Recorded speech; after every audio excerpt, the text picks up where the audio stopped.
Good morning. It is June 1st. Can you believe it? All right. Welcome to Senate Finance. My name is Marilyn Dondero Loop. I'll be chairing the meeting today. And thank you for joining us on Sunday morning. Hallelujah. And we'll ask for the roll to be taken.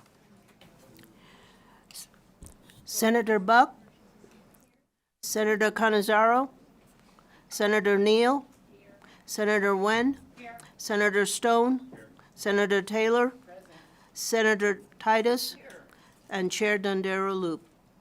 And I am here. Please mark Senator Canizaro present as she arrives. And with that, you know the drill.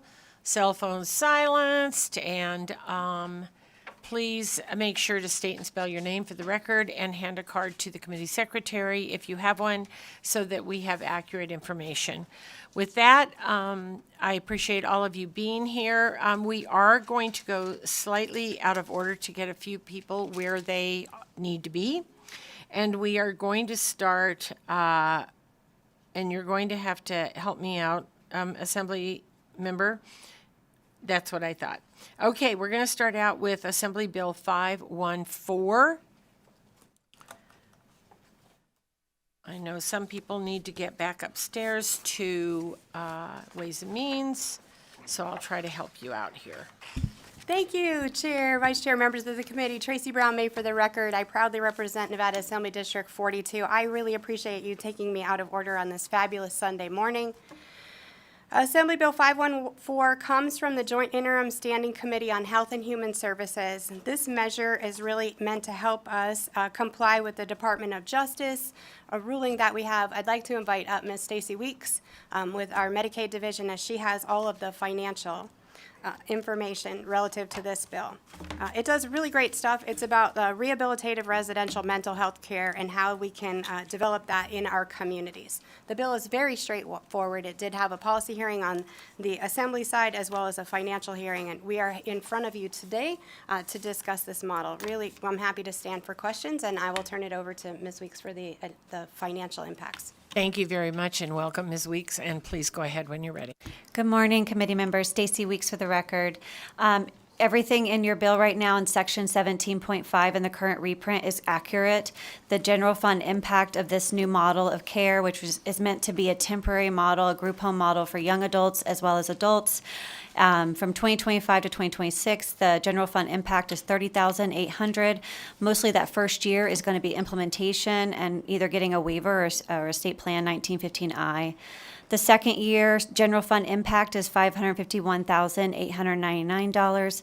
And then as you'll see in paragraph 2, there's the federal share that we'll be able to draw down to pay for these services. And then 2026 is $92,400, and 2027 it's $1,639,954. And with that, I stand for questions. Thank you very much. And Assembly Member, would you just give me a couple lines? This is a rehabilitative residential mental health care facility? Tracy Brown May for the record. It's really community-based living, so it's how do we develop this residential community-based rehabilitative mental health care model in our community-based setting. Okay, thank you so much. All right, any questions, Senator Titus? So thank you, and certainly supportive of the programs and the concept. Just wondering, what is there a fee? What created the 2/3? It looks like more of a cost for Medicaid. Chair, committee member Stacy Weeks for the record. There will be a new license type for this facility, right. And just given some of the needs of this vulnerable population, we need to have strict, license for this provider type. Very good. Thank you. Thank you, Madam Chair. Thank you very much. And any other questions? Okay, step back. And we'll go to those in support of Assembly Bill 514. Welcome, Ms. Adler. Please go ahead when you are ready. Last morning, but who's counting? Good morning, I'm Sarah Adler. You are Senator Taylor. Okay, yes, you did chair a board of trustees, so your math is strong. I'm not lying. I'm a little worried about it, so go ahead. Okay. I'm very sorry. I'm representing NAMI, Nevada National Alliance on Mental Illness, and we are 100% in support of this bill. It'll be a great assist to our community. Thank you. Thank you very much. All right, any additional support? Opposition, or I'm sorry, support in Las Vegas and support on the phone lines, AVH, when you're ready. Thank you. If you would like to testify in support of AB 514, please press star 9 to take your place in the queue.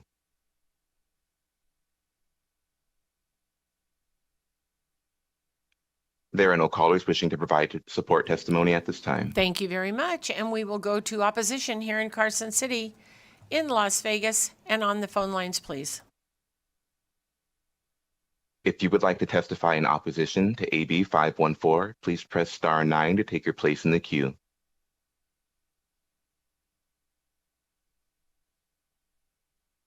There are no callers wishing to provide opposition testimony at this time. Thank you very much. And we'll go to neutral here in Carson City. Nobody can stand when I say that. Las Vegas, and on the phone lines, please. If you would like to testify in the neutral position for AB 514, please press star 9 to take your place in the queue.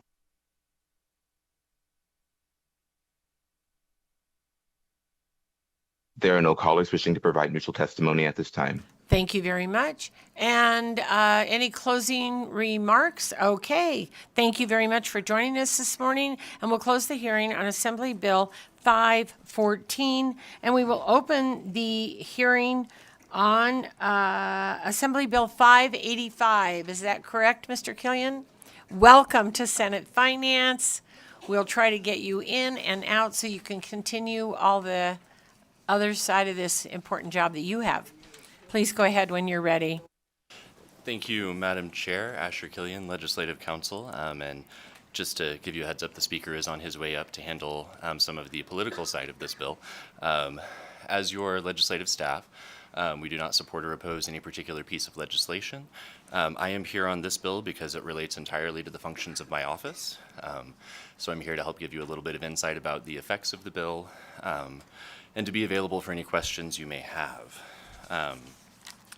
So if it's all right, Madam Chair, I can start by real quick just walking you through the mechanics of the bill. So the existing structure for bill draft requests is each member of the Assembly gets 9 bill draft requests before the session starts, as well as 1 bill draft request after the session starts. In the Senate, those numbers are doubled. Senators get 18 before the session starts and 2 after the session starts. The pre-session BDRs are broken into 2 tranches, one due by August 1st, the other due by December 10th. Currently, that's broken down as 4 and 5 in the Assembly and as 8 and 10 in the Senate. The first change that AB 585 makes is to reduce the first allotment from 4 to 3 in the Assembly and from 8 to 6 in the Senate. So that's a reduction of about 25% in the first allotment of BDRs. The second change it makes for the December 10th allotment is to make that an equal number of BDRs, so up to 3 in the Assembly, up to 6 in the Senate. But those BDRs are contingent on the details from the first tranche of the BDRs having been provided to my office for drafting. So each of those BDRs is available if and only if the legislator has given us draftable details on their previous requests or chosen to withdraw their previous requests. So those are the 2 important things that Section 1 of the bill does. It reduces the overall number of BDRs by about 25%. And more importantly for our office's operations, it makes sure that we're getting draftable details sooner in the process than under current law where there is no details deadline for these BDRs. The second change the bill makes in Section 2, and I see the Speaker is here to join me, so I may have stolen some of his thunder by walking you through the bill. You just can't stay away, can you? Good morning, Speaker. I'm sure he will forgive me. In the second section of the bill, the change that's made there is currently leadership, the Speaker and Majority Leader, and then the minority leaders of both houses have a certain number of measures that they can request before session. Currently, it's 15 for Majority Leadership and 10 for Minority Leadership. The bill reduces those from 15 and 10 to 10 and 5, so a reduction of 5 for each leadership member of each caucus. Finally, in Section 3 of the bill, changes are made relating to executive branch bill draft requests.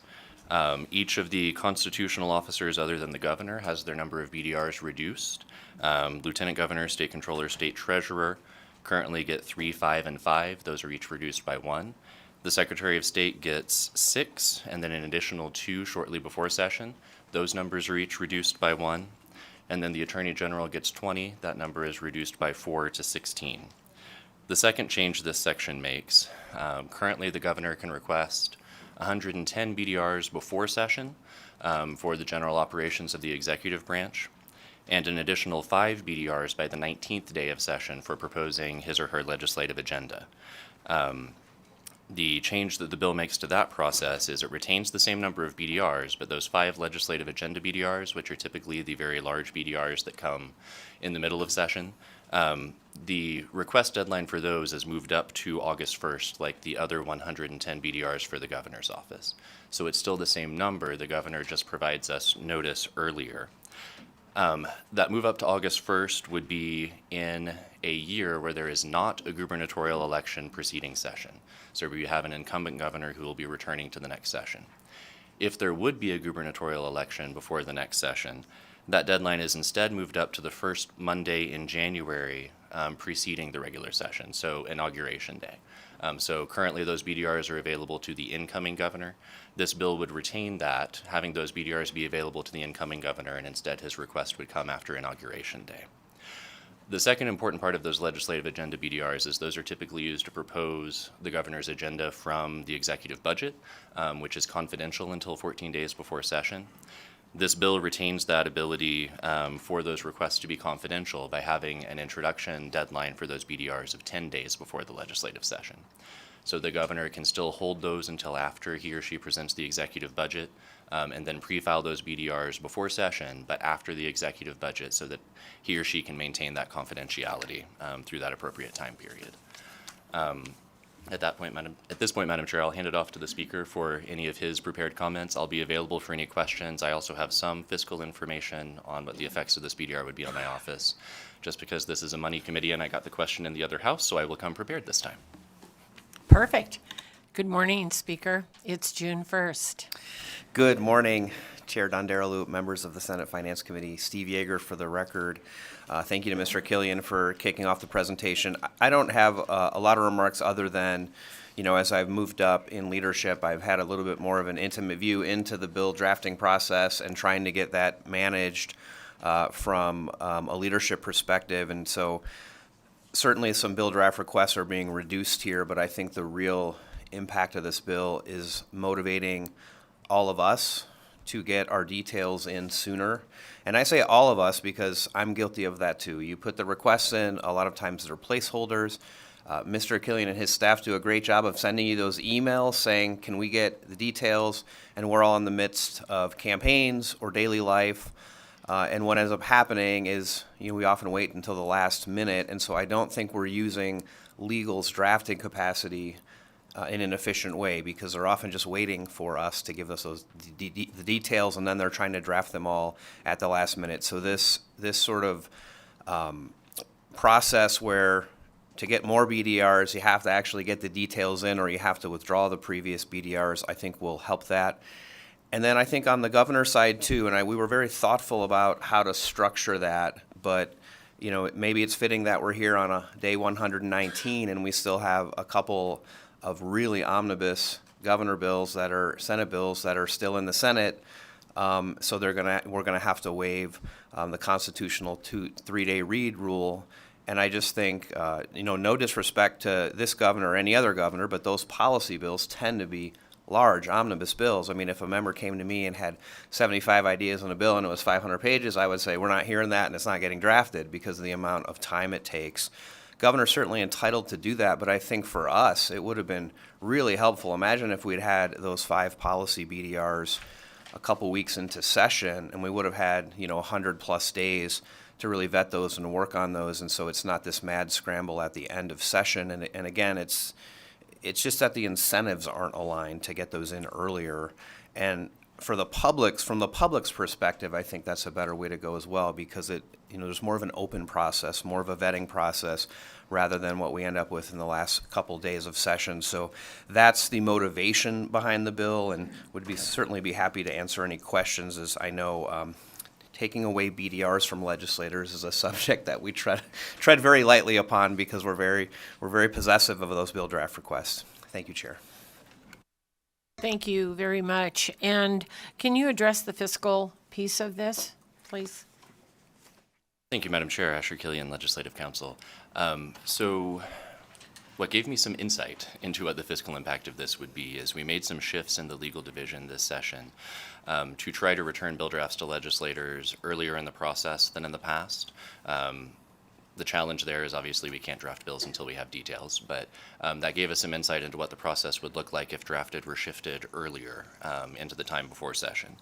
In preparation for this session, we were able to get at least one bill draft request back to every legislator who had any BDRs in with draftable details before the election for the first time. And so a substantial chunk of our drafting was shifted into the interim before the session when we have more time available, as opposed to during session itself when our attorneys are generally occupied throughout the day doing the business of session and then cannot actually draft on BDRs until into the night. So that has a significant impact on overtime costs. What we have seen so far this session is that we're projected to have saved about 15% in overtime costs so far this session as a result of that process change compared to previous sessions. With this bill, by shifting basically half of the pre-session BDRs into a position where the details would have to be submitted before session, so we can do more of that drafting before session, we are projecting that we would save in the neighborhood of $350,000 this upcoming biennium if this bill were to take effect, both in the reduction of the number of BDRs being requested and in shifting more of that drafting into the pre-session timeframe when we can do it for less overtime. On average, in previous sessions, each BDR has cost in the neighborhood of $1,400 in overtime costs to be produced. This session, that's just shy of $1,200. So there's been a significant reduction so far in us just doing what we can to shift drafting before session. With this bill's lift by requiring more of those details to be provided earlier so we can do more of that drafting before session, that's where that roughly $350,000 in savings would come from. Thank you very much. All right, so I want to start with saying we have a very fine legal team, and I want to compliment you and your team. Thank you for all the bills that have come out, and I know that it's no easy task when somebody calls you at, 4:59 and says, "Help! I need this before tomorrow morning." So I totally understand that, and I appreciate all that you do, and please know that we all appreciate that.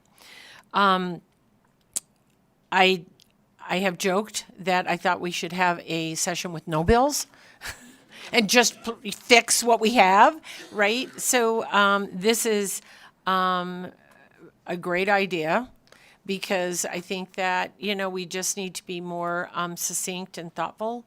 And, we've all put in bills, and then for some reason they die. And so somebody's taken time to draft that, and then it dies. So I appreciate what you're trying to do here. Senator Titus. Thank you, Madam Chair. I'm becoming a little bit alarmed because, Speaker, you and I are agreeing on a number of issues this session that I had never thought we would. Having said that, I've had a bill to reduce the number of bills that we put in every session I've been here for 6 sessions.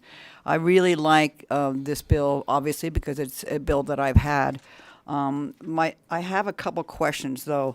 First, one of the questions that I always had on my bills when I would put it in was what about if there's a new committee, like an advisory committee, and they get one bill draft, does that address any of this? And would there be a time that if we stand up an advisory committee, and there's been several bills this session, and they get one bill draft, would you look at, could this bill fix, say, hey, any new advisory committee, those bills would have to be done by X date, or that's not a big enough chunk to worry about?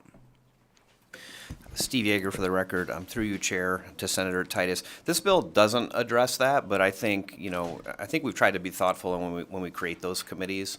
And I think we could put that language in the enabling legislation to say, you've got to get your details in, it's got to be pre-filed. And in fact, we should do that because the whole point of this is to try to move up that time frame. I'll also note, this wasn't really part of the presentation, but the BDRs that are listed in this bill are not the only BDRs that are out there. Under our joint standing rule 14.4, the Senate Majority Leader and the Speaker have a pool of BDRs they can assign, I don't know what it is, 10 or 14 days into session, something like that. But I'm committed to working with, to the extent I'm here next session, and so is the Senate Majority Leader. I think we ought to look at that because there are too many BDRs in there, and so we can't really fix that by statute, but we can fix it through the joint standing rule. So I think we would attempt to further limit BDRs in a reasonable way. We have historical data about how many of those BDRs have been used, and it's never all of them, so we probably ought to align it to what actually happens in practice. I appreciate that.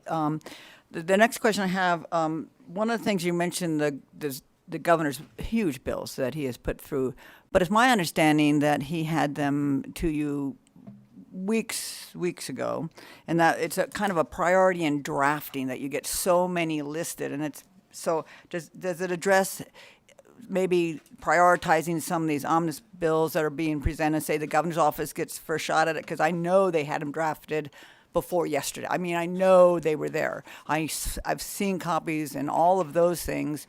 So they've been ready. Maybe yes, changes, but that happens. So is there any prioritizing?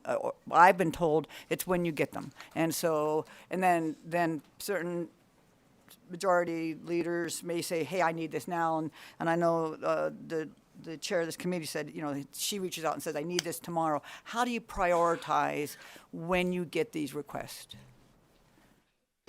Thank you, Madam Chair. Asher Killian, Legislative Counsel, through you to the leader. So by shifting the request for the legislative agenda BDRs to the same time as the other 110 BDRs that the governor's office requests, there's a process in place for those 110 BDRs where the governor's office can tell us, these are the BDRs that are more important that we'd like to see sooner. These are the ones that are less important that can wait. Under the current process, they're not obligated to give us the details for those 5 legislative agenda BDRs until the 19th day of session.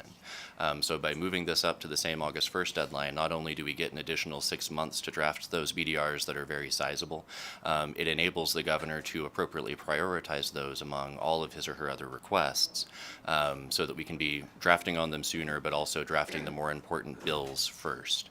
The other complication I'll note is by those BDRs not coming in until we're already in the middle of the legislative calendar, there are all sorts of other deadlines that then impact when those bills come out. When we're running up on first committee deadline, first House deadline, when we have 500 to 600 amendments that are requested and have to be drafted in the course of 2 weeks, and the bills die if those amendments aren't drafted, all of that then pushes back the governor's bills, because if they've been waived from deadlines, they don't die if they wait another couple weeks. The other 500 bills that just made it out of first committee do.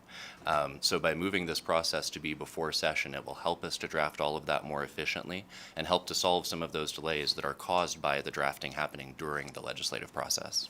I think that's a very fair enough, and I appreciate the both of you being here, and I love the concept. I enjoy this bill. Thank you very much. Thank you, Madam Leader.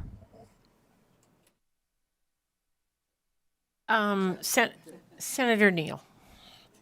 Thank you, Madam Chair. So a couple points I agree with. Having the details in earlier, I think that was super, super helpful to see. I also think that, I'm in the minority clearly on this point, but our districts are growing, and so are our needs, and so are what people are asking for, right? So it's not the same as even in 2011, right? And I'm just thinking about, right, so you always have to look at the flip side of the coin. Like somebody made that argument against me on one of my other bills, like what if the AG is different? Like what if the governor is different and whatever. But having experience like the 2015 session, right, where the Dems were in the minority, gave you a perspective of reality, right? on what it means to have to figure out how to get measures for your own district, and there is no pathway for you to do that, which is typically the minority position.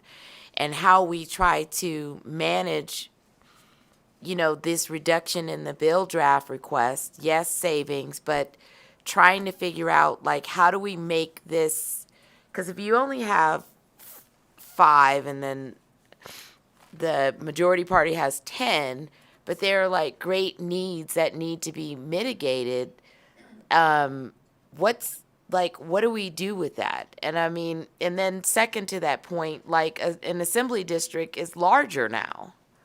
It's not the same size as it was when we came in 2011. And so I know we've tried to do the training on the front end and help the freshmen like figure out life, right? And they typically don't figure out life until we signy die and they're like, oh, now I understand what the process is, because they don't actually have a clue till they're like immersed in drama and trauma. But there might be, some avenue there to just some additional training to try to keep the number just a little bit higher, so that they know what they're getting into. I mean, it's weird because we all come in some weird space, right? But they're freshmen that I don't even think they recognize the value of the actual Constitution and what it means. Like, I'm like, you've never read it. You never wanted to read it on a Tuesday.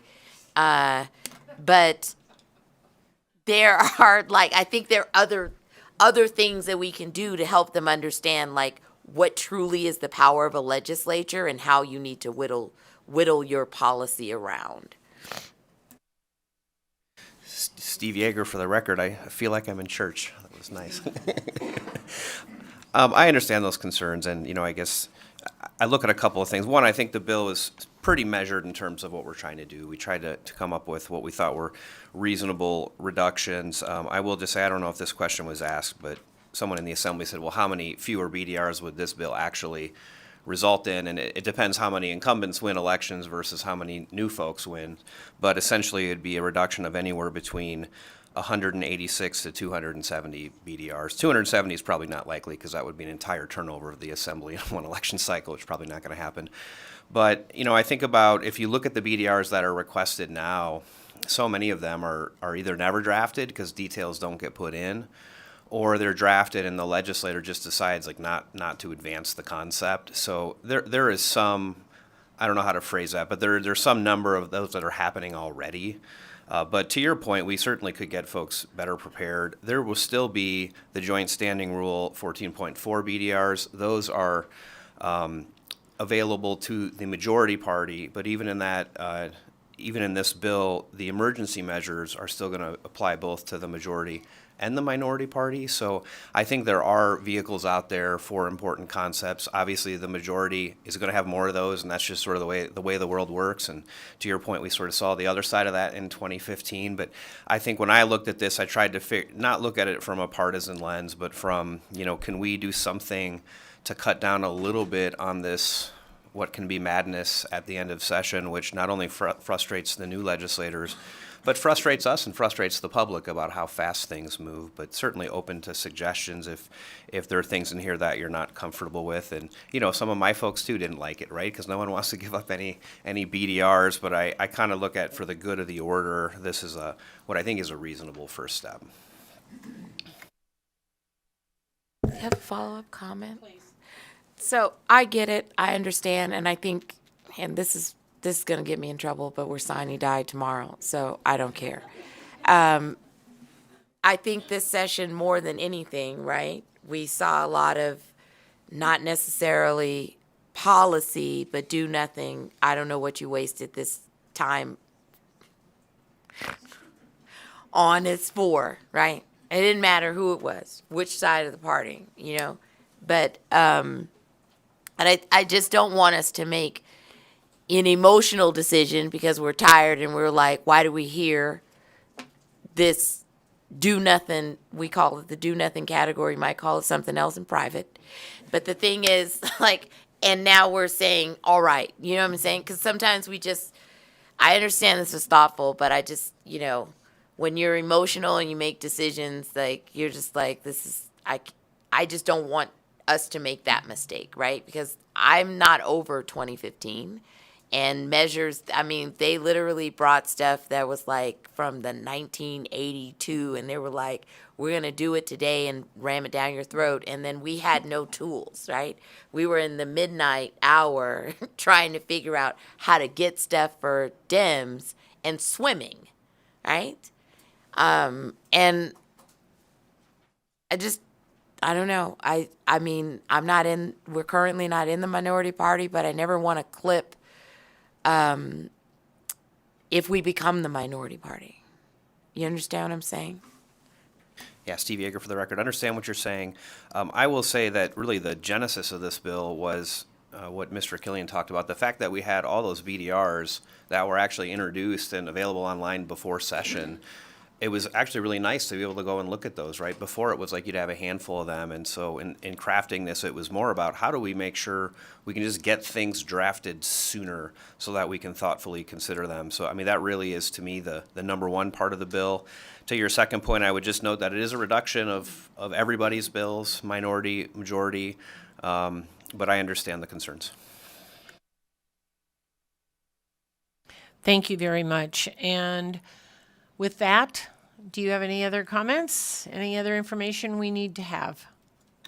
If I could, Madam Chair, Asher Killian, Legislative Counsel, just as a point of personal privilege to respond to the very kind comments you made earlier, I have to seize the opportunity to express my gratitude to the legal staff. We have an extraordinary number of people downstairs who do incredible work for very long hours. Session for us starts August 1st, preceding session, and typically runs through December of the odd numbered year of session. It's 120 days for the legislators in this building. For the legal division, it's basically an 18-month process of bill drafting, session, codification, and cleanup. And we did some incredible things this session, but only because I have so many extraordinary people that I'm able to support downstairs. We have a number of very talented attorneys. We have some incredible paralegals and editors who support us. We have an administrative staff that's helped in doing intake on your requests, which was a new process this time that's been able to get us quicker and more direct service for each of you. We have an extraordinary technical services unit that do all the physical work of taking all of the changes to the bills, actually printing them, doing reprints, doing amendments, turning all of that around on an unbelievably small number of hours overnight every day to let you all continue to do your business and move things between the houses. It's been our goal this session to never hear we're waiting on legal. We've made it through 119 days so far. I hope I'm not jinxing it. But that's only possible because of all of the incredible people we have downstairs working to support you, and I am humbled and honored to be able to support them in doing this work. And I just wanted to make sure they all got that recognition on the record, because I appreciate your appreciation for me. None of this would be possible without all of them. And I thank you, and I thank the team downstairs and all that you do. So thank you for taking your time to be here this morning. All right, with that, I'll ask you to step back. Those in support of Assembly Bill 585 in Carson City, in Las Vegas, and on the phone lines, please, AVH, when you're ready. Thank you. If you would like to testify in support of AB 585, please press star 9 to take your place in the queue.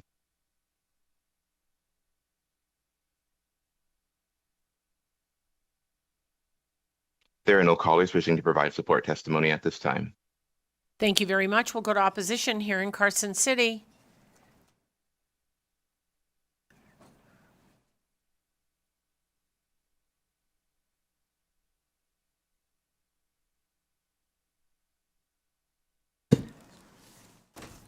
Good morning, Madam Chair, members of the committee. My name is Janine Hansen, and I'm the state president of Nevada Families for Freedom. When we were in the Assembly, we supported this measure. We supported Senator Titus in her previous bill that was on this issue, and as well as Assemblyman MacArthur. I have a few concerns I'd like to present. Because we do support the concept, we would love to have fewer bills. That would make all of our lives better. And we think that it would improve the quality of the bills. We think that it would improve consideration of the bills. But our concern is that this bill lowers the minority party's opportunity for bills more than the majority party.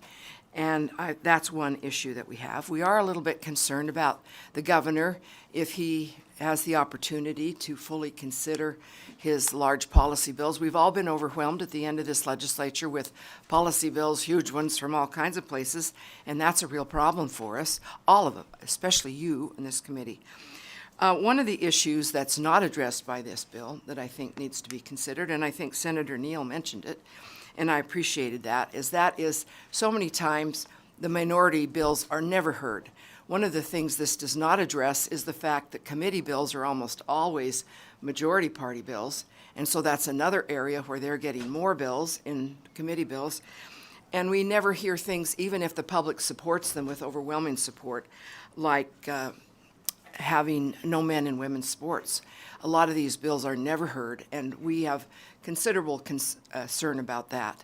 I did support several bills this time, but I didn't feel like there were a lot of ones I could support because most of the minority bills, and of course, I'm not a Republican, so that's not my basis in supporting bills, it's always issues, that many of those bills never had an opportunity to be heard. We support the concept, we want fewer bills, we think there needs to be more fairness in this particular piece of legislation, but we certainly support and agree with the concept. Thank you, Madam Chair. Thank you very much. Go ahead, please. Thank you. Good morning, Chair and Committee. My name is Joshua Skaggs, and I am the Legislative Affairs Director for the Nevada Republican Party here in opposition to AB 585. You know, we testified in support of this measure on the Assembly side as we have been working for many sessions to reduce the number of bills introduced, but the majority party has not allowed these bills to reduce the number of bills drafts to proceed. This is unfortunate as there is widespread agreement that the legislature attempts to consider far too many bills, leading to long nights and weekends as the end of session approaches. On further consideration of this bill, we note that while it accomplishes the overall goal of reducing BDRs, it does so at the expense of the minority party, further consolidating the power of the majority. There are no reduction in committee bills, which are all controlled by the majority. Minority leadership has their bills reduced more than the majority leadership. We would support a clean bill that reduces the number of BDRs in a fair manner, but unfortunately, AB 585 doesn't meet that standard, and we respectfully ask you to reject it. Thank you. Thank you very much. Ringing phones in class don't work. Any opposition here in Carson City? We'll go to Las Vegas. Seeing none, we'll go to the phone lines. AVH, when you're ready.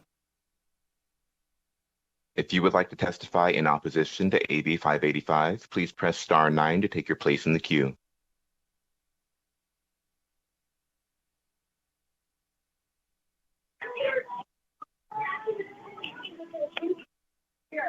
Hi, Yolanda Kanak, Yolanda, last name Knaak. I'm actually I was in favor of this bill, but I'm opposed now because I realize that it's going to affect the minority party in a negative way. And even though I'm hoping we're not going to be in minority next time, we are in minority right now. So I think it makes it unfair. So please vote no. Thank you. Thank you very much. Any additional callers on the line?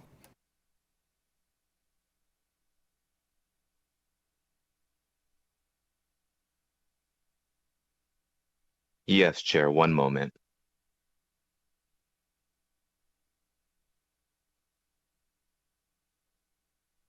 Good morning. My name is Cynthia Perrine, CYNTHIA PERINE. In listening to the pros and cons, I must say, due to the diminishment of the minority voice at this point, I would have to express opposition to this bill. I suggest while I'm completely in favor of reducing the number of BDRs, I think that there is not a good balance achieved through this bill, so I will oppose it, and I thank you. Thank you very much. Any additional callers, AVH?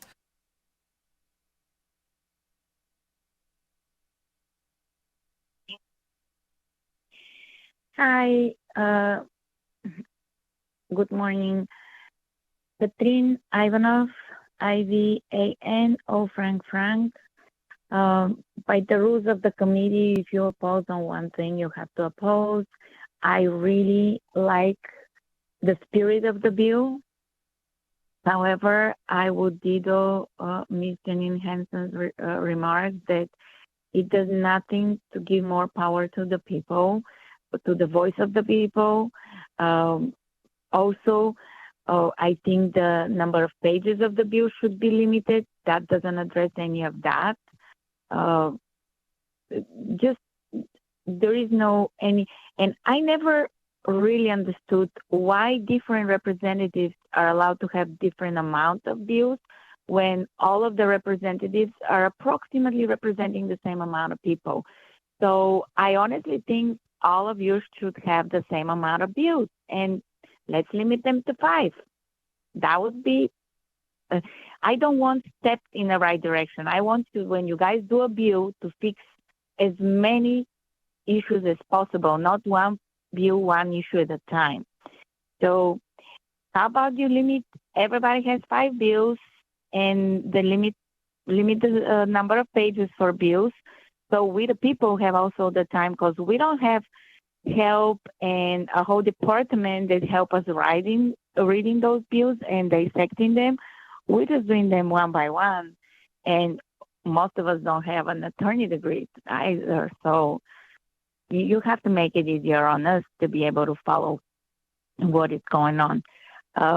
As written, the bill, I'm opposed, but I'm really, really for shrinking the bills you have. So with that, please vote no. Thank you, and have a lovely day. Thank you. Thank you very much. Any additional callers, AVH, when you're ready?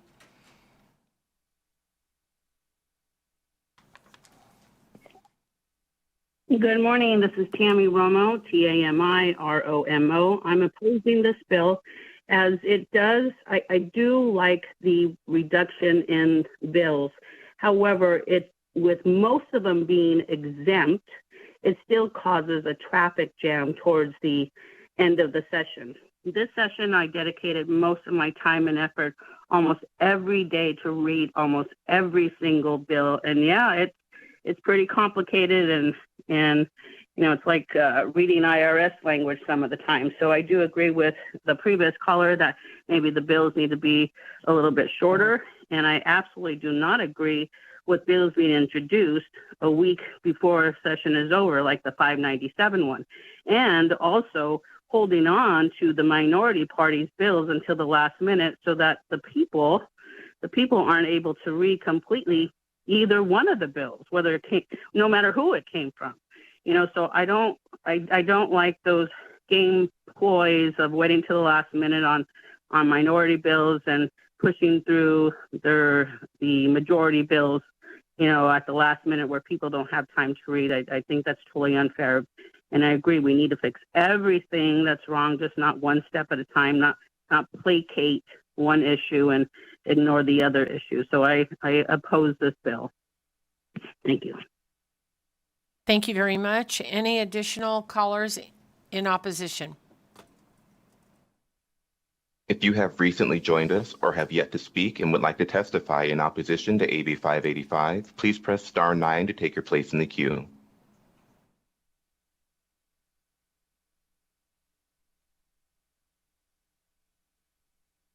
There are no further callers wishing to provide opposition testimony at this time. Thank you very much. And we'll go to neutral here in Carson City, in Las Vegas, and on the phone lines, please. AVH, when you're ready. If you would like to testify in the neutral position to AB 585, please press star 9 to take your place in the queue.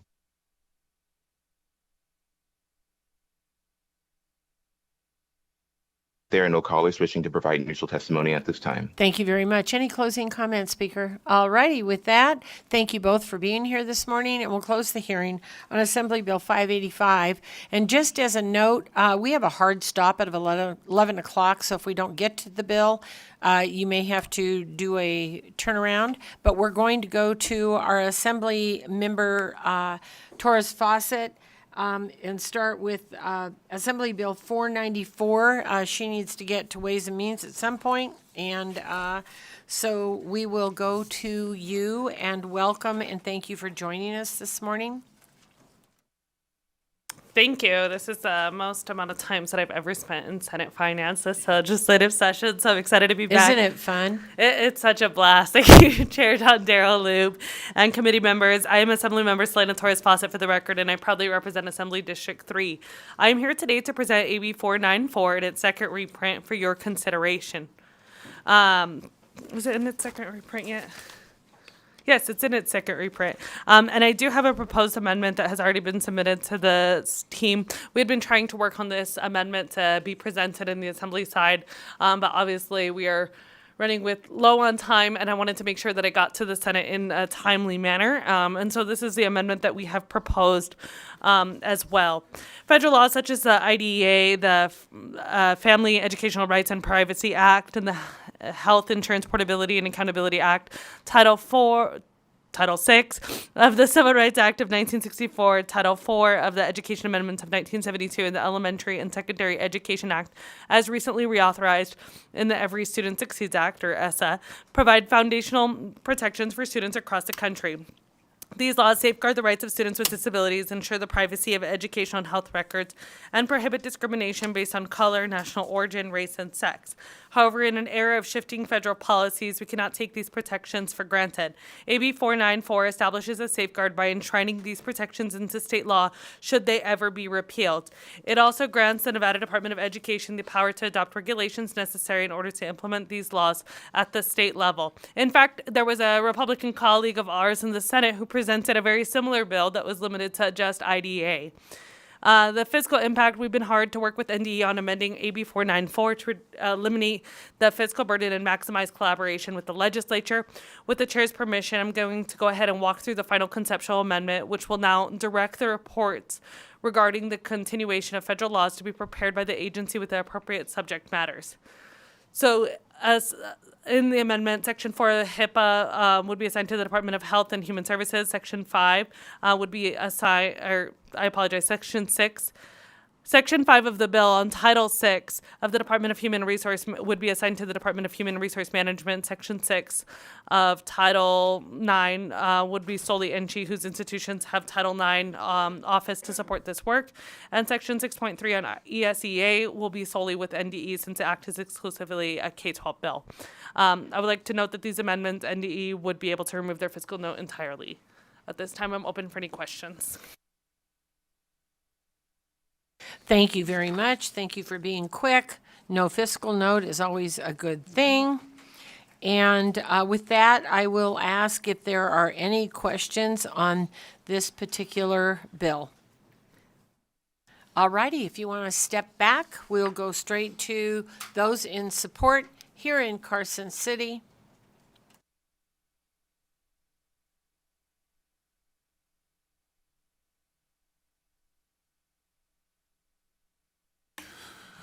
Good morning, Madam Chair, members of the committee. My name is Tom Clark. I'm here on behalf of the Nevada Association of School Boards just to express our support for the amended version of this particular piece of legislation. Thank you, Madam Chair.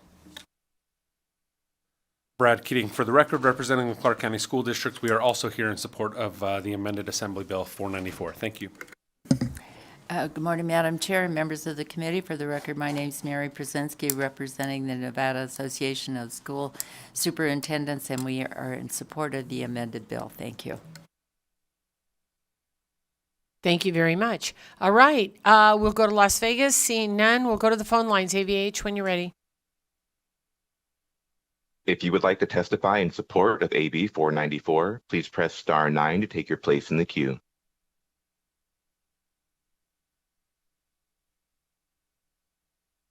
We'll go to opposition here in Carson City, in Las Vegas, and on the phone lines, please. Excuse me, Chair, we do have one caller in support. I apologize. Good morning, Madam Chair and members of the committee. Stephen Cohen for the record. I think we're all waking up still after the very late night last night.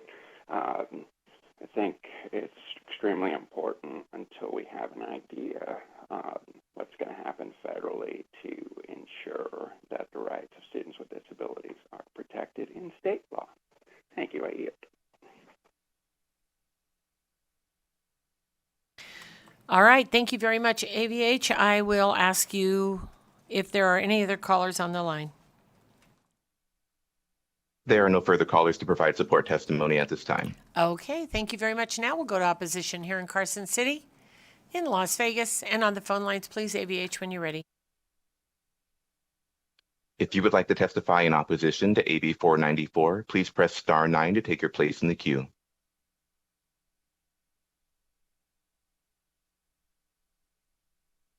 There are no callers wishing to provide opposition testimony at this time. Thank you very much, and we'll go to neutral here in Carson City, in Las Vegas, and on the phone lines, please, ABH, when you're ready. If you would like to testify in the neutral position for AB 494, please press star 9 to take your place in the queue. Thank you very much. Next, do we have any callers? Yes, Chair, one moment. Yes, my name is Cynthia Perrine, CYNTHIAPERINE. I am concerned about the fiscal note, which has been increased drastically since this bill was introduced. And that is my only comment. Thank you very much. And caller, just so you know, there is no fiscal note on this particular bill. Oh, okay, then it's been changed then. Thank you very much. Thank you very much. All right, any additional callers, AVH? There are no further callers wishing to provide neutral testimony at this time. Thank you very much. Any closing remarks? Okay, we'll close the hearing on Assembly Bill 494, and we will go to Assembly Bill 533. Is that correct? All right, welcome back. Thank you very much.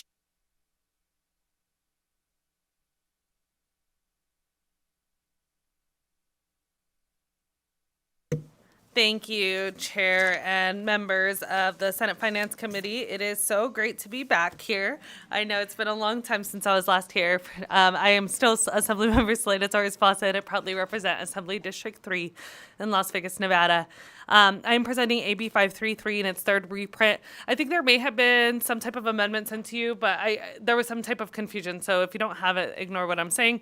But if you do have it, you can also ignore that amendment because it was adopted with a third reprint of the bill. This piece of legislation establishes an open enrollment policy, which allows for public school students to have the opportunity to apply to a public school outside the area where they are zoned under certain circumstances. To accomplish this, the bill does the following. First, it directs the Nevada Department of Education and Superintendent of Public Instruction to create clear guidelines and a review process for open enrollment policies while empowering school districts to create their own application processes and policies. This does not apply to magnet schools, career tech academies, or dual enrollment high schools, since these schools have established GPA or other standards for admission. Additionally, it requires the Nevada Department of Education and school districts to publish data online detailing the number of transfers and vacancies in each school. Third, it provides that each school district's Board of Trustees will define their own capacity for open enrollment and establish a selection method, such as a lottery system, to use when applications have reached the available capacity. It is important to note that the systems districts choose could vary. I understand that many districts already have something similar to an open enrollment policy. For example, I know in Washoe County School District, they have a process that allows for families to rank the schools that they would like for their student to go to. Those processes could continue to exist under this legislation, which is why we're empowering for school districts to do it in a way that makes sense for that community. Fourth, it allows the Board of Trustees to elect not to provide transportation to people outside of their zone. However, the bill directs NDE to establish a grant program for transportation resources to the extent that funds are available. This is a part of ongoing conversations, recognizing that obviously there was similar legislation that was introduced in the governor's piece of legislation, AB 584, and I know that there's been a lot of conversations around that. I will work with the chair to determine whether or not an appropriation is necessary. I understand that there were conversations about that possibly being an SB 460, so I was not sure and didn't want to bring that request today, but I know that there's ongoing conversations about an allocation for transportation for open enrollment. With that, I am grateful for the continuous discussions with NDE, the school districts, and Opportunity 180 on this bill. We have been working on this since before the legislative session started, and this is how we were able to get to where we are today. There is also, with the language in this third reprint, there's language to give priority to students that attend a first or two-star school, a 1 or 2-star school. So if a student is zoned for a school that is 1 or 2 stars, then they would have priority when they are applying in this open enrollment process. At this time, I'm open for any questions. Thank you very much. And what is the fiscal note on this bill?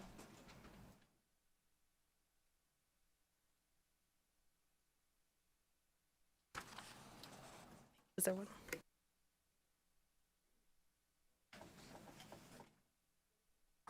Assemblymember Torres Fawcett for the record. Yeah, I think that there was originally a fiscal note with one of the original reprints, but I have confirmed with the Nevada Department of Education there is no fiscal note with the bill as it's written. However, if there was a desire of this body to add funding into the transportation grant that would be created, then obviously that would come with some type of appropriation. Right. And then the other question I have is I feel like we already have this. I understand where you're going. The other question I have with this is, so if we're going to provide transportation, if we have one kid that needs to go from school A to school B, how is that going to be handled? Assemblymember Torres Fawcett for the record. Thank you for that question, Chair, because this is part of an ongoing conversation. So as you'll note, the original bill that I introduced did not include transportation, but this third reprint does. And that was part of the ongoing conversations with the governor and the Senate Majority Leader's office to determine how we could create an open enrollment system that, came from the multiple different ideas that were brought forward this legislative session.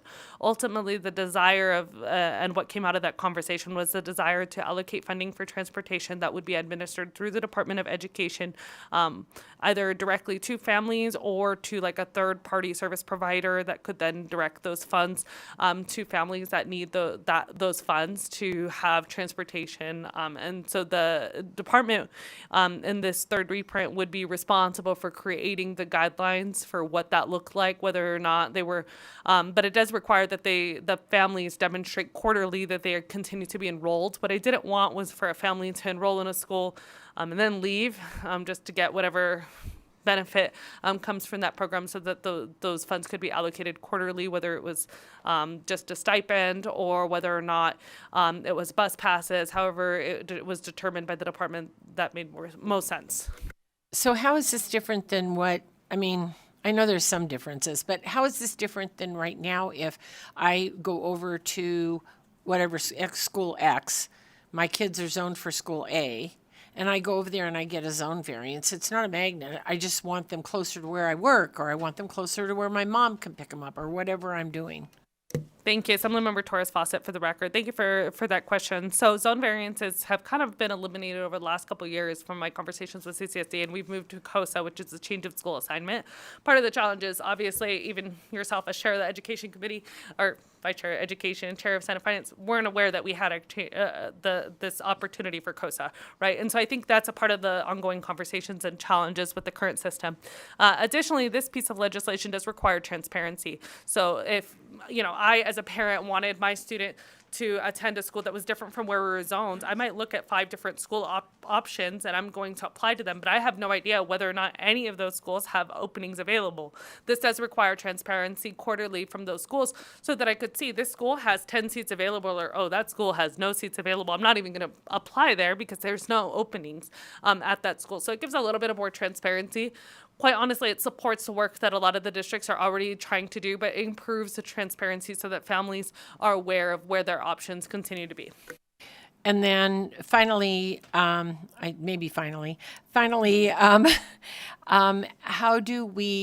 does this, I'm hoping that this doesn't affect the NIAA because we've just been through those bills this session. So how does that interact with that? And also, what prevents, which has happened in this state and not necessarily in CCSD or maybe in CCSD, we have had parents apply for zone variances, and we have had principals suggest that certain things could be done so that the zone variances would be accepted. Assemblymember Torres Fawcett for the record. So as it pertains to the NIAA, I think standard transfer rules would apply. So even if a student were to move to a magnet school, with the new legislation that was presented from my colleague, Assemblymember Anderson, this would allow, then they would be allowed for that one-time transfer if they met certain requirements. So it's possible that that student would be accepted. Obviously, there can be extenuating circumstances and other guidelines set by the NIA, so I can't speak to every single individual scenario. But in general, I think with that one-time transfer law, that they would have a little bit more flexibility than what they currently have. As it pertains to the question in regard to zone variances, this takes away a lot of that individual choice away from the principal. So I actually was granted a zone variance when I was in high school. My mom taught at this school, so there's still like exceptions for something like that. But as somebody who received a zone variance, you have to fill out a form and you would go to the principal and you would have to get it accepted. This takes away that and says, no, you have to apply. And, you know, if you get accepted in this open enrollment system that is created under the guidelines created by the Nevada Department of Education, then you get in. So I think in some ways it makes it more equitable so that every family, whether they know someone or don't know someone, once you've applied through this open enrollment process, you have that opportunity. And I will applaud the district. I think they've made a lot, specifically Clark County School District, I'm more familiar with their process, but they've, I think, made some changes to kind of get rid of that, like, principal choice where I really like that student, they have straight A's, they're coming to my school kind of thing. I think there's been some changes to get rid of that to make it more equitable so that every student, regardless of their family's income level, what area they live in, how literate they are, what their test scores are, every family has a chance at moving to a school that is better suited to their needs. Okay, I have a couple other questions, but I can take them offline. All righty, any questions from the committee? Senator Neal, anything? Thank you, Madam Chair. So in the fiscal note, it said that they needed one FTE. So that has been removed, so they don't need a person. I mean, I have a second question, but I'm not even trying to get into this with you today, but Assemblymember Torres Fawcett, for the record, through the chair to Senator Neal. Senator, I would be very disappointed if you did not get into it with me today. But I've invited Ms. Tebow from the Nevada Department of Education to help support. Good morning, Amelia Tebow for the record, Nevada Department of Education. We did initially have a position on the bill, but as we've gone through the amendments, the actual reporting changes and the burden of those reporting changes has fluctuated as we've gone through those versions. We do have a program officer who does a number of our reports, and they currently do class size reduction, which I think we have 4 bills going to remove and reduce class size reduction reporting significantly. With that, what we're hoping is with the reduced burden on the department in terms of, you know, as introduced to R3, I believe, we will be able to absorb that work with the position that is going to have class size reduction reduced.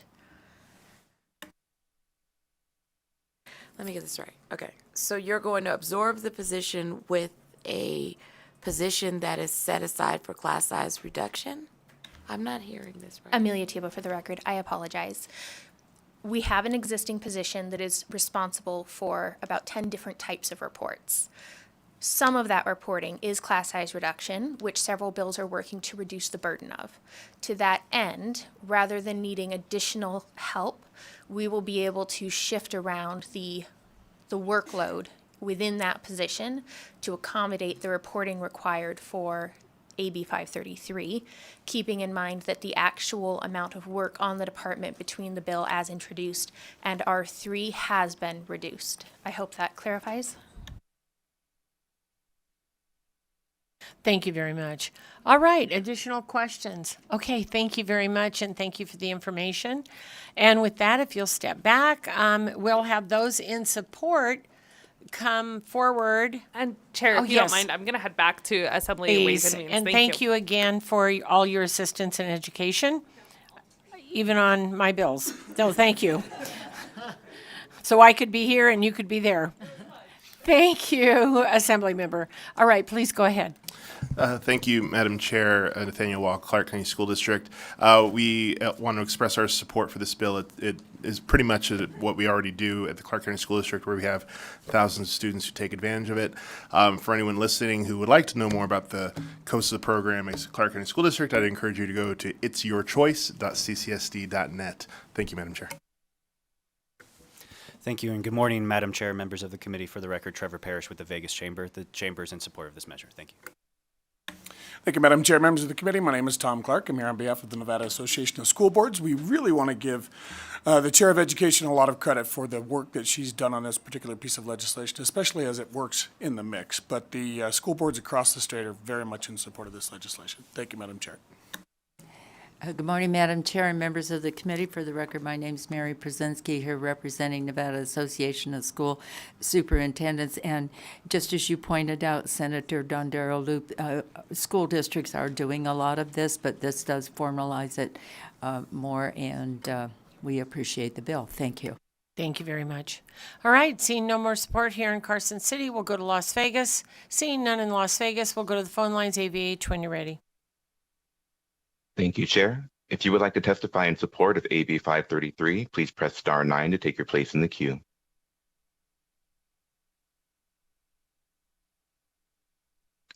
There are no callers wishing to provide support testimony at this time.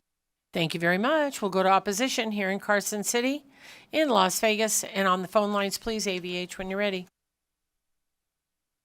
If you would like to testify in opposition to AB 533, please press star 9 to take your place in the queue.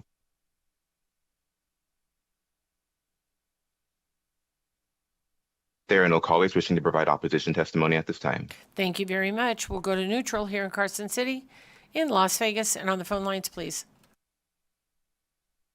If you would like to testify in the neutral position to AB 533, please press star 9 to take your place in the queue.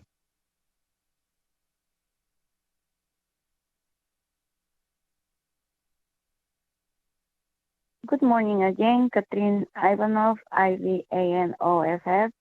I haven't read the bill fully in order to express support or opposition because the devil is in the details. However, that looks like another bill that is partially solving a problem. That looks like a bill that is partial school choice. Why are we not just putting a school choice period?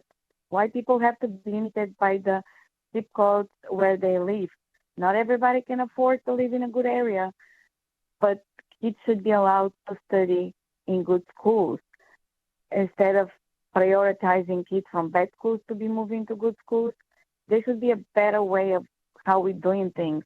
In order to incentivize the bad schools to do better, we have to create a competition among the schools. So just wanted to express that looks to me like a limited school choice just for people to have something to talk about when they want to get reelected. Just do the bill and correct the problem altogether, not step by step. Thank you, and have a lovely day. Thank you very much. Any other callers in neutral? Good morning, Madam Chair, members of the committee. Stephen Cohen for the record. Just want to point out, you're probably going to be tired of hearing from me by the end of the day, however late that is. But I want to point out Section 2, Sub 5, Charles. It does not appear as if the transportation element addresses IEP. Is that better? It does not appear as if the Section 2, Sub 5, Sub C addresses transportation needs for students with disabilities. Thank you very much. All right, any other callers in neutral? There are no other callers wishing to provide neutral testimony at this time. Thank you very much. And with that, we'll close the hearing on Assembly Bill 533, and we'll open the hearing on, I think, Assembly Bill 568. Is there any? Chancellor?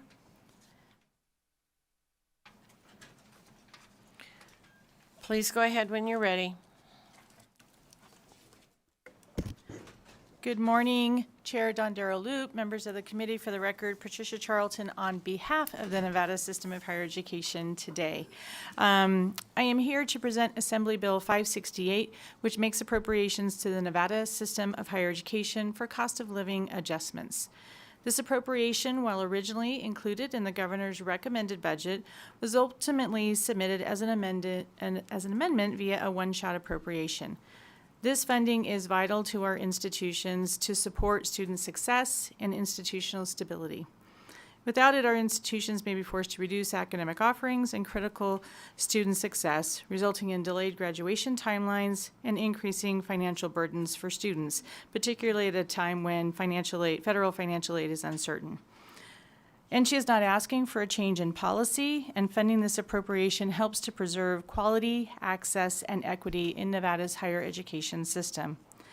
We appreciate the challenges that the legislature is going through during this difficult time with budgets, and recognize that also this amendment, as presented, includes a bridge, I would say, for the institutions to be able to support ongoing expenses. I also want to reiterate again that we are not looking for a policy change, but given the unprecedented levels of COLA that were funded and supported last session, this is necessary for us. So with that, I want to thank you for your support and partnership in AB 568, and we have CFO Vitone here, and several of our institutions are available as well should there be questions.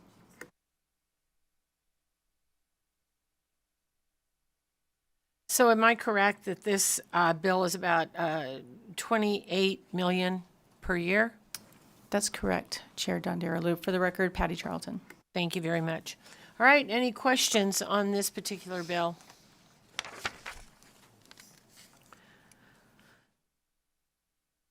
All right, hearing none, if you'll step back. And I will ask those in support to come forward. Go ahead when you're ready. Chair Dondero Loop, for the record, Andrew Klinger, Vice President of Administration and Finance at the University of Nevada, Reno. And first, just want to thank the committee for considering this bill, and want to thank the Assembly for passing AB 568. I can't overstate how important this bill is to the University of Nevada. This will allow us to retain 85 positions a year, and that may not sound like a lot, but that's on top of 150 that we're already holding vacant. So this funding is critical for us moving forward. And Chair Dondero Loop, I do want to thank this committee as well for passing SB 427. That's the planning funding for the life sciences bill as well. So we appreciate your support. Thank you very much. Go ahead, please. Good morning, Chair Dondero Loop and members of the Senate Finance Committee. For the record, I'm Mindy Elliott, today representing Truckee Meadows Community College. Echoing Mr. Klinger's comments, this will save 6 positions at Truckee Meadows with your support this morning, which doesn't sound like a lot, but it means a lot to the campus, and it means a lot to the students. So we just really want to thank you for your consideration, and that's it. Thank you. Thank you very much. Go ahead, please. Kent Irvin, KENT-ERVIN, Nevada Faculty Alliance. AB 568 is one of NFA's highest budget priorities after campus security, for which we are anxiously awaiting action here on AB 567. Thank you for moving this forward. The COLAs in 2023 were historic, very much appreciated, and much needed for both classified staff and faculty at NSHE. But the large amounts put a strain on budgets. The regents raised student fees by an extra 5%, did a short-term fix of delaying faculty COLAs by 3 months, and the institutions are leaving positions vacant, which increases everyone's workload and lowers the availability of courses and services. Without AB 568, those cuts would become permanent on July 1st, so we very much appreciate this bill. I need to put on the record that the stipulation in Section 13.5 that NSHE is expected to find new revenue beyond 25-27 biennium means raising student fees, because that's the only available revenue source for the instructional budgets. Institutions are already increasing fees and service charges on the self-supporting side of the budget to cover the COLAs or implementing budget cuts.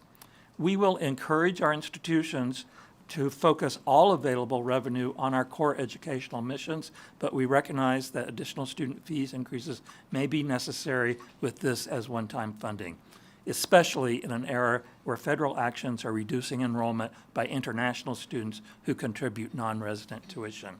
Thank you. Thank you very much. All right, we'll go down to Las Vegas. Go ahead, please, when you're ready.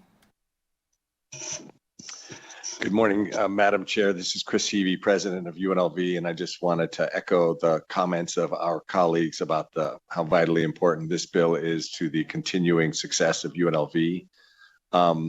At UNLV, we've had substantial growth over the last 2 years, and so we are trying to serve more students than we ever have before. If we did not get this additional funding, essentially we would have to use all of the funding from that growth to backfill the hole in the raises that we've already awarded to our hardworking faculty. And we need those additional positions to serve our students. So thank you for considering this 2-year stopgap measure to help us adjust to the large raises that were so important to our employees. Thank you very much, and thank you very much, Dr. Heavey, for what you're doing. All right. Any additional support in Las Vegas? We'll go to the phone lines. AVH, when you're ready. Thank you, Chair. If you would like to testify in support of AB 568, please press star 9 to take your place in the queue.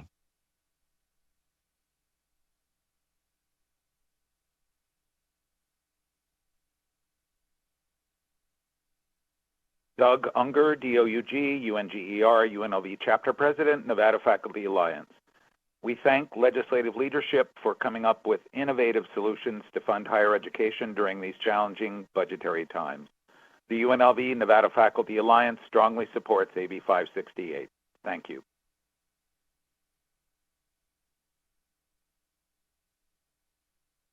Additional callers, please. Yes, Chair, one moment. Good morning. My name is Clarissa Cota, Vice President of External Relations for the College of Southern Nevada, and I am calling in support of AB 568. On the behalf of the College of Southern Nevada, we would like to thank the legislature for all of the work that has gone into finding this solution for our faculty and staff in our institution. It is very important to us, and I know that it'll be very well appreciated. We thank you for your consideration of this bill. Thank you. Thank you very much. Next caller, please. There are no other callers wishing to provide support testimony at this time. Thank you very much. We'll go to opposition here in Carson City, in Las Vegas, and on the phone lines, please, AVH, when you're ready. If you would like to testify in opposition to AB 568, please press star 9 to take your place in the queue.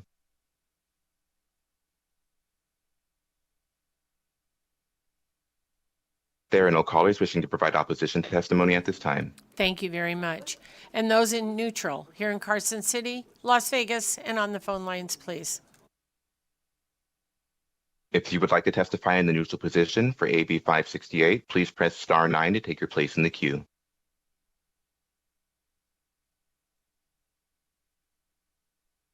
There are no callers wishing to provide neutral testimony at this time. Thank you very much. Any closing remarks, Chancellor? Okay, with that, I'll close Assembly Bill 568. And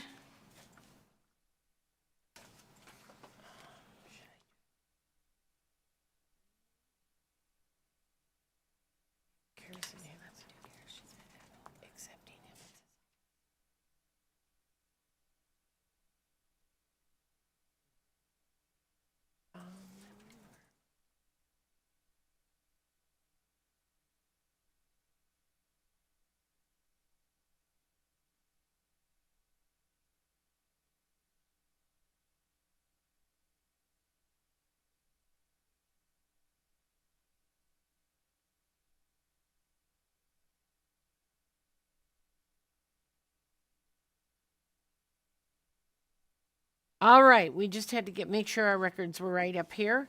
All right, we will go back up to Assembly Bill 93, and we'll go to Assemblymember Hibbets. I know you are missing Ways and Means, so I'll see if we can get you on the road here.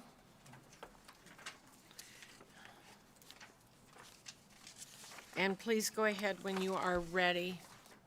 Thank you, Chair. And I'm sorry, Chair. I was just going to say, Assemblymember Karras, thank you for your patience. Go ahead, please. Thank you, Chair and Committee. I am Brian Hibbets, and I have the honor of representing Assembly District 13. And I'm here to present Assembly Bill 93. This was heard in Policy and Financial Committee on the Assembly side and Policy on the Senate side yesterday. Basically what this bill does is expand heart and lung protection to every police officer in this state, as opposed to picking and choosing the way it is now. And I don't want to misstate, so section 1.5 provides a appropriation to DPS fiscal year 26 of $3,235, fiscal year 27, $8,129 in order to cover the cost of the annual physicals for the new officers that would be covered by this. And I'll be happy to stand for any questions. Thank you very much. Any questions from the committee? All right. Thank you very much for the bill. And we will go to those. Oh, I'm sorry. Senator Wynn has a question. Thank you, Assemblymember Hibbets. I have a question. Do you know, I know that some of these departments, especially the ones that were organized recently, had collective bargaining things. Do you know if any of these provisions were included in their collective bargaining agreements that were recently approved by the BOE? Brian Hibbets for the record. I cannot say for absolute certainty, but I do not believe they would be covered unless they are specifically listed in the NRS itself. I don't believe collective bargaining would be able to do that in place of NRS. But again, I could be wrong. I'm not a labor lawyer.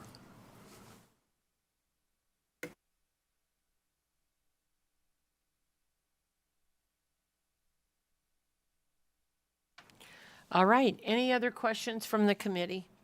All right. Now you may step back, please. All righty. Those in support, please come forward in Carson City. Thank you, Madam Chair. Nathaniel Wall, Clark County School District. We just want to state our support because this expands some very important coverage opportunities for our school police officers and the work they do every day. Thank you.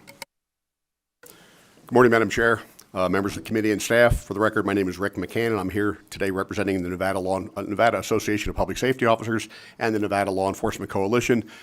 We have a ditto, a Me Too, and a True Dat in support of AB 93. Good afternoon. My name is Don Hicks. I represent the State of Nevada Correctional Officers, Forensics Officers in the state. Our group does support AB 93. We feel it's important that all peace officers in Nevada qualify for the Heart and Lung Bill. Thank you. Thank you very much. Seeing no more support here in Carson City, we'll go to Las Vegas. Please go ahead when you're ready. Hi, Paul Lunkwitz, president of FOP Nevada CO Lodge 21. Last name is Lunkwitz, testifying in support of AB 93. We also represent the supervisors for Category 3, some of which are at the Summit View Youth Facility, and they would very much like to be covered by the Heart Lung Bill. All peace officers deserve to be covered by this bill, so we support this 100% and ask that you vote yes. Thank you.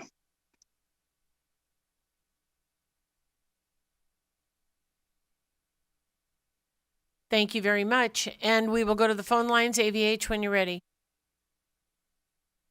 Thank you, Thank you, Chair. If you would like to testify in support of AB 93, please press star 9 to take your place in the queue.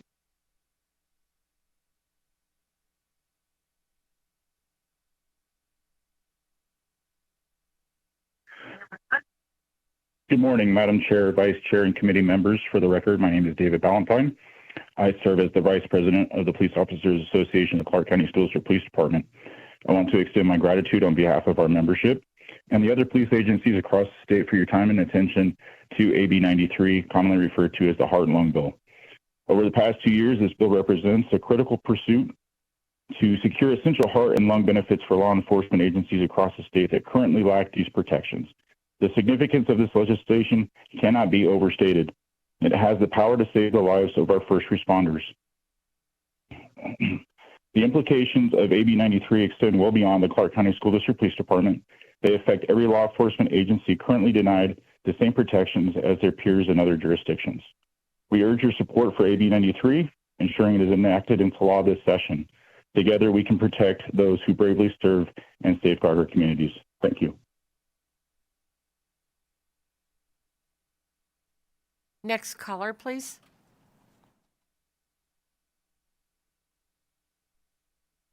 Good morning, Chair, members of the committee. My name is Troyce, Troyce, last name Krumme, Krumme. I am the chairman of the Las Vegas Police Managers and Supervisors Association. Good morning on this 119th day of session, and we are in favor of this bill wholeheartedly. Thank you. Thank you very much. Next caller, please.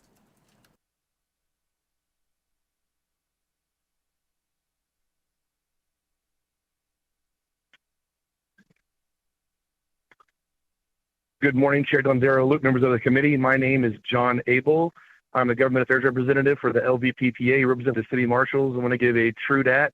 We are full support of this bill. Thank you. Thank you very much. Next caller, please. There are no other callers wishing to provide support testimony at this time. Thank you very much. We'll go to opposition here in Carson City, in Las Vegas, and on the phone lines, please, AVH, when you're ready.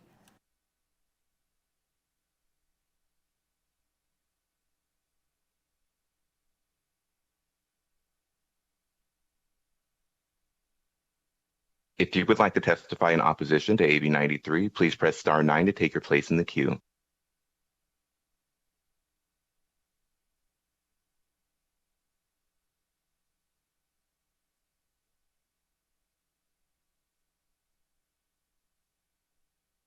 Caller with the last 3 digits 933, please press star 6 to unmute yourself and you may begin.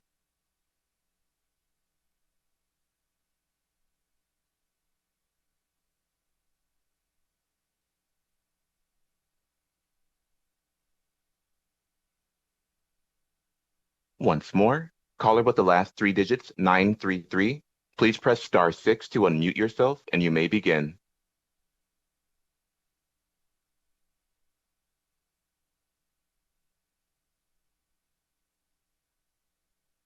Chair, this caller seems to be experiencing difficulties. Would you like to move to the next? Yes, please.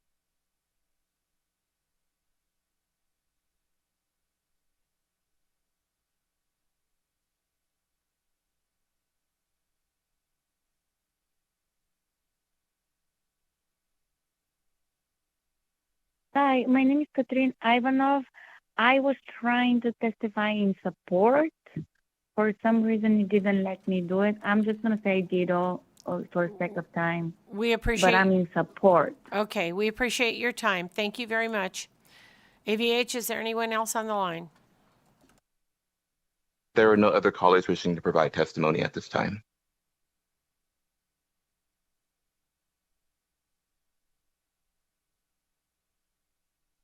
Neutral here in Carson City and in Las Vegas, and on the phone lines, please. If you would like to testify in the neutral position for AB 93, please press star 9 to take your place in the queue.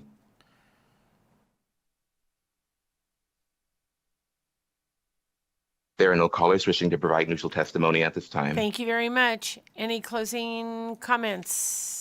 Okay, thank you very much, Assembly Member. And we'll move to Assembly Bill 304 and Assembly Member Karras. Your patients are noticed. Thank you very much for coming forward. Go ahead and begin when you're ready.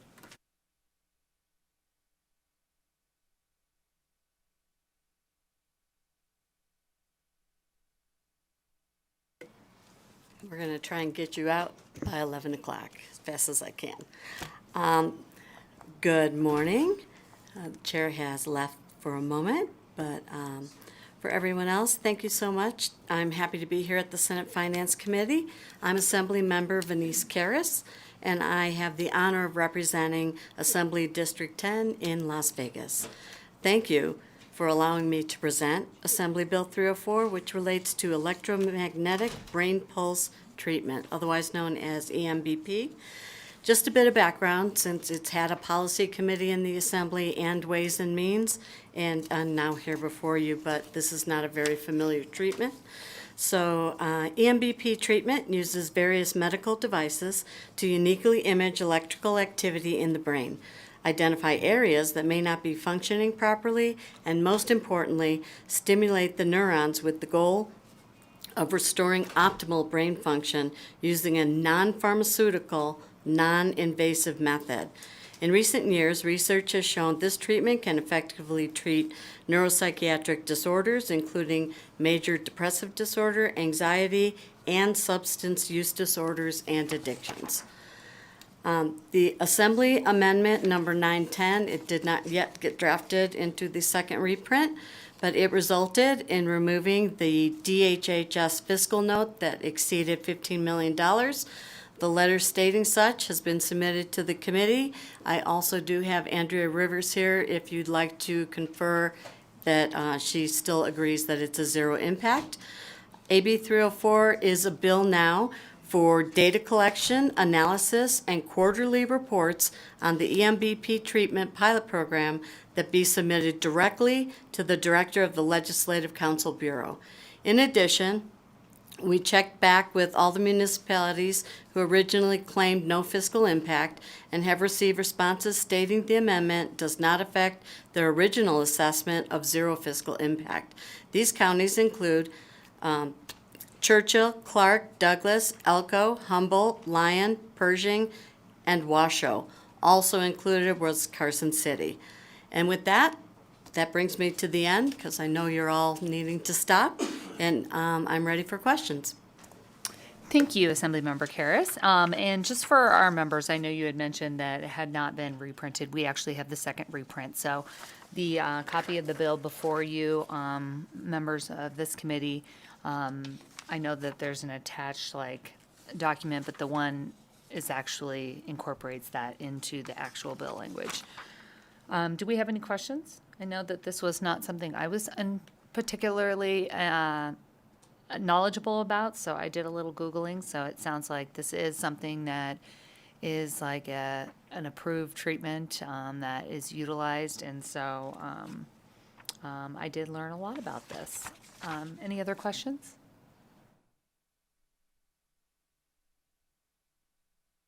Senator? No, Senator Aiel? No, I don't see any questions. We'll go ahead and have you step back then. At this time, we will take testimony in support. I'd ask you to come up to the table here in Carson City or in Las Vegas, or get on the phone lines and get ready. Thank you, Madam Vice Chair, members of the committee. My name is Tom Clark. I'm here on behalf of the Reno Sparks Chamber of Commerce, and I appreciate Assemblymember Harris for bringing this bill forward. The Reno Sparks Chamber actually has they just began a process working with their insurance provider for their associated health plan for some of our employees to be able to go through this with the Epic Brain Center in Reno. It's fascinating. I did a lot of research myself between Google and ChatGPT. The positive effect that it could have, especially on youth that are diagnosed with ADHD and anxiety and even autism, the results are proving themselves out to be quite good. So this kind of legislation that brings this information to this body so that it can be considered as well, we very much support. Thank you, Madam Vice Chair, and welcome back, Madam Chair. Thank you now, Madam Chair. Robert Purdy for the record, representing with SSGR, representing the Nevada Opioid Treatment Association. We are really excited about the possibilities of this treatment, and we want to thank Assemblymember Karras for bringing this forward. We're really excited about the usability and accessibility for treating opioid use disorder, and want to thank you all for your time. Thank you. Thank you and good morning, Madam Chair, members of the committee. For the record, Trevor Parrish with the Vegas Chamber. The Chamber is in support of the bill, and we thank the Assembly member for bringing it forward. Thank you. Seeing no other testimony in support here or in Las Vegas, we can go to the phone lines for any testimony in support. If you would like to testify in support of AB 304, please press star 9 to take your place in the queue.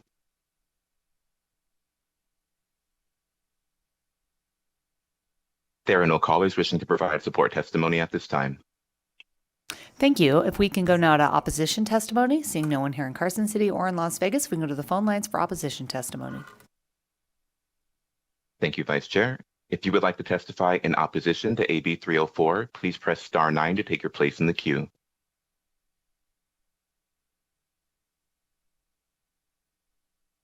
There are no callers wishing to provide opposition testimony at this time. Thank you. And finally, we'll go to neutral. Is there anyone to testify in neutral? No one here in Carson City, Las Vegas, or the phone lines. Is there anyone for neutral testimony?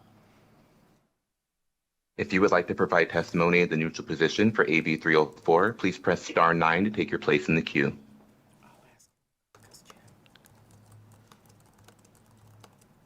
There are no callers wishing to provide neutral testimony at this time. Any closing statements? We're waving them off. Again, thank you for your patience this morning. We had to get those people out from finance, R&Ways, Ways back into their committees. At this time, we will close the hearing on Assembly Bill 304. And if we could take a 1-minute recess to see if we have time to start this last bill.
All right, we are supposed to be downstairs at 11 o'clock. So if you are here for Assembly Bill 515,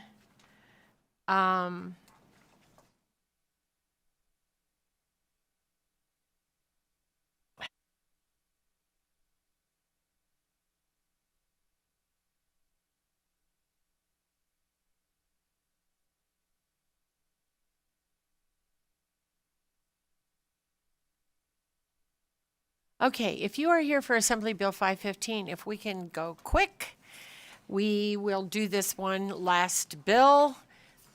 Talk fast, and we'll do this. Thank you very much. Good morning, Chair Dondero Loop, members of the committee. For the record, Cadence Matievich, CADENCEMATIJEVICH, representing Washoe County. Thank you very much for the opportunity to present AB 515. I'm going to try to do this very fast. This is a complicated thing, but we'll be quick. AB 515, through both appropriations and policy, will address a growing liability issue facing the state relating to the Adoption Savings Program, and will also provide critical funding to the state's child welfare agencies.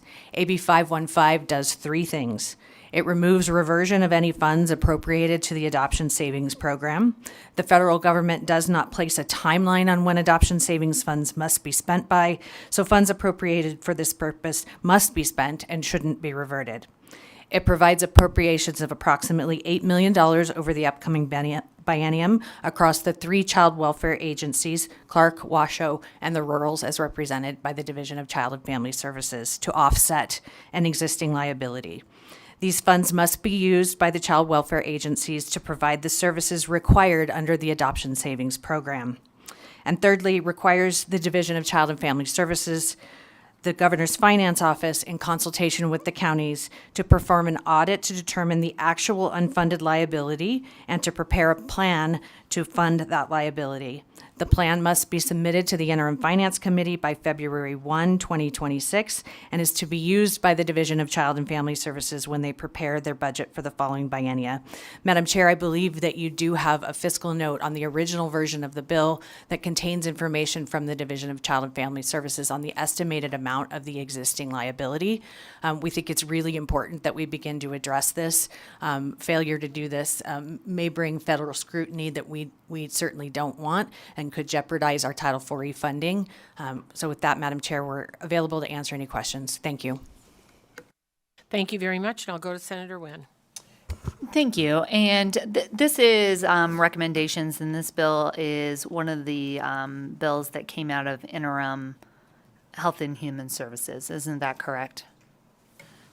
Joanna Jacob, for the record, JACOB on behalf of Clark County. Yes, you're correct, Senator Wynn. This was a bill that we had originally proposed through interim health. It's gone through various iterations. The version that you have before you was worked out with Assembly Ways and Means Chair Monroe Moreno, Governor's Finance Office, LCB Fiscal, and DCFS, so we could finally get there and try to address the unfunded liability that Ms. Matievich has referenced. So I think it's a good product. The second reprint was a collaborative effort with all of those folks, and that is what you have before you today. Thank you.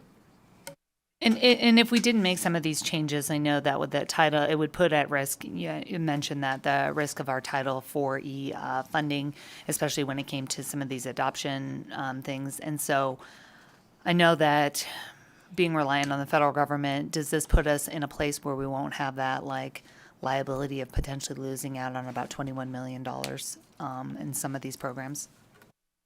For the record, Cadence Matievich, Senator Wynn, I can't speak for what actions the federal government might take, but I think it certainly puts us in a much better position if they were to inquire with us. As you can see from the DCFS fiscal note, that liability has been increasing. It's increasing somewhat exponentially right now for a good reason, because the 4E program, the eligibility, the age cohort that program serves has been increasing over the years. When we first started using it in 2015 for this adoption savings, it was a very narrow set of ages, and now it goes all the way to infants. And so we have as a result, been able to pull down more federal funding each year, meaning that we then have a greater obligation to spend that same amount on this population. And so the liability has been somewhat exponentially increasing over the last couple of years.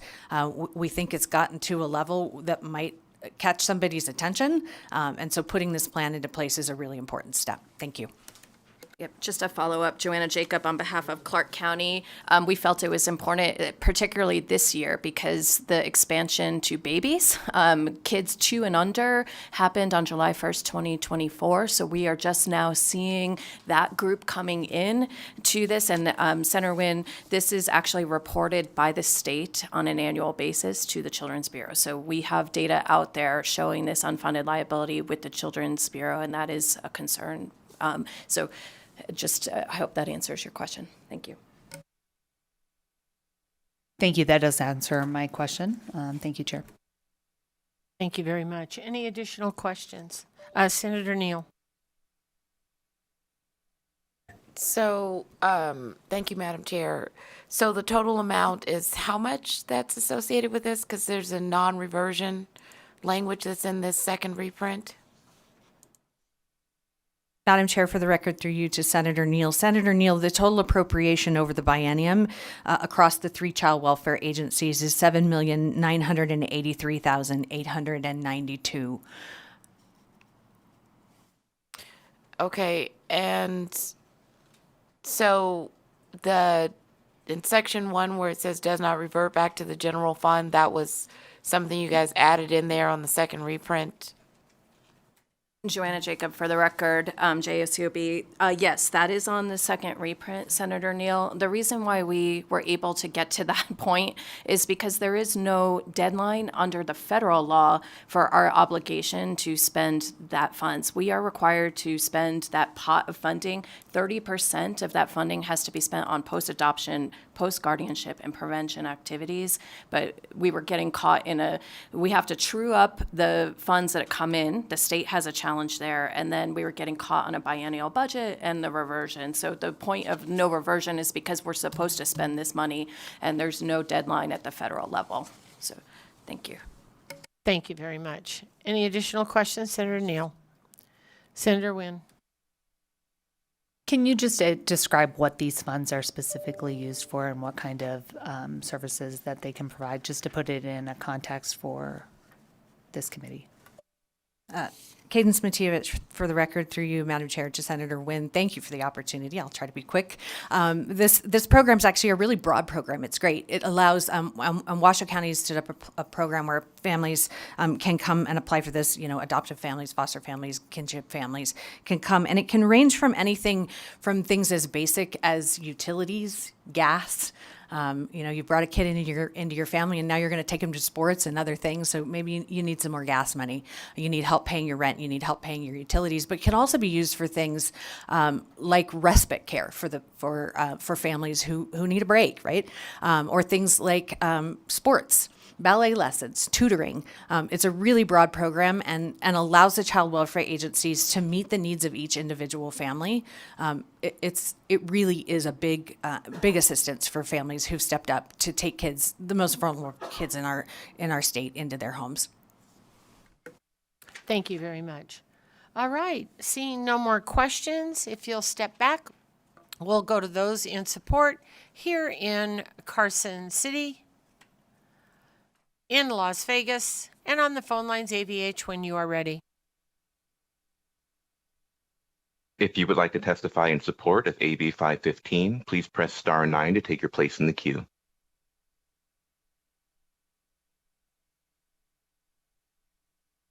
There are no callers wishing to provide support testimony at this time. Thank you very much. We'll go to opposition here in Carson City and in Las Vegas. On the phone lines, please.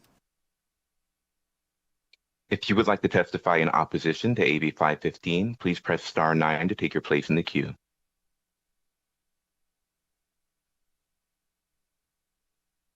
There are no callers wishing to provide opposition testimony at this time. Thank you very much. And we'll go to neutral here in Carson City, in Las Vegas, and on the phone lines, please.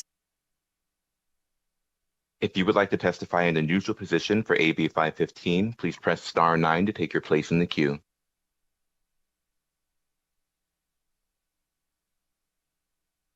There are no callers wishing to provide neutral testimony at this time. Thank you very much. And with that, any closing remarks? Thank you. All right. With that, we'll close the hearing on Assembly Bill 515, and we are going to go into recess, and we will be back, could be any time on Sunday that we find time. So with that, we are in recess.